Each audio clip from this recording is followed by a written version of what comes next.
गुम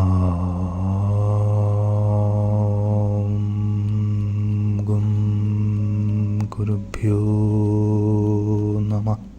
गुरु ने कहा, अब नवदा भक्ति में जो महत्वपूर्ण बात कही जाती है वह है वंदन। यह कहने से पहले एक बात समझने की है कि पहले वाले श्रवण, कीर्तन, स्मरण, पाद सेवन, अर्चन ये अबरा भाव के साथ चल रहे हैं। अबरा क्या है यह पहले ही कहा जा चुका है। नवदा भक्ति में वंदन, दास, सख्य और आत्मनिवेदन सब परा की ओर बढ़ने का दिखावा है। इसलिए नवदा भक्ति में वंदन, दास, सख्य और आत्मनिवेदन यह सब परा चेतना की उन्नति के लिए आता है। यदि आप वंदन कहते हैं तो वंदन का अर्थ है कि आप समझें कि सब कुछ ब्रह्म है और सबका आदर करें। एक और महत्वपूर्ण बात यह है कि हर धर्म में पूजा फूल, पानी, दुआ, आंग और पदार्थ से की जाती है। यदि हम पूछें कि वास्तव में आध्यात्मिकता में फूलों के रूप में क्या आता है, तो हम अच्छे कार्य करने वाले आत्मिक मन को फूलों के रूप में देखते हैं जो इस दुनिया में प्रत्येक चीज में वासना के रूप में आए हैं।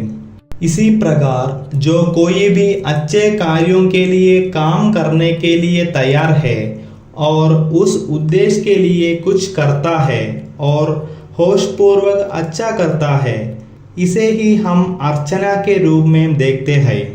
इस प्रकार गुरु बोध ज्ञान के मार्ग में उन आत्माओं से संबंध शामिल है जिनके पास आत्मशुद्धता की भावना है या जो आत्मशुद्धता की भावना तक बढ़ना चाहते हैं।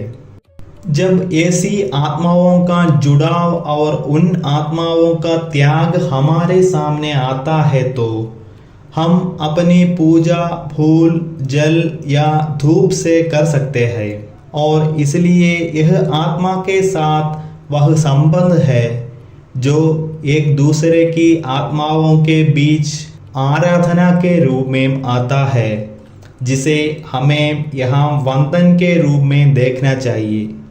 यह समझना चाहिए कि किसी भी शरीर में आत्मा उस परमात्मा बोध का एक हिस्सा है। जब हम उस आधार पर सोचते हैं, जब हम यहाँ वंदन के बारे में सोचते हैं, ये सभी ब्रह्मांड उस शून्यता से उत्पन्न हुए हैं और इस युग के जो भी युग पुरुष उस सर्वोच्च सत्य की दृढ़ भावना रखते हैं और जो बोध के पुरुष हैं जो इस युग में आए हैं, यहाँ पुरुष का अर्थ केवल आत्मज्ञान है। उसमें क्या है और वे क्या है, इसका सम्मान करना महावंदन है। इस प्रकार उस सर्वव्यापी बोध को समझना और संचलित करना, उसका सम्मान करना और उसके साथ काम करना है जो हर जगह मौजूद है। यह वंदन का मतलब है।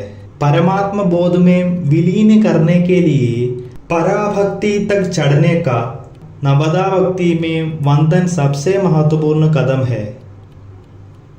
गुरु ने कहा कि आगे भी चर्चा जारी रहेगी।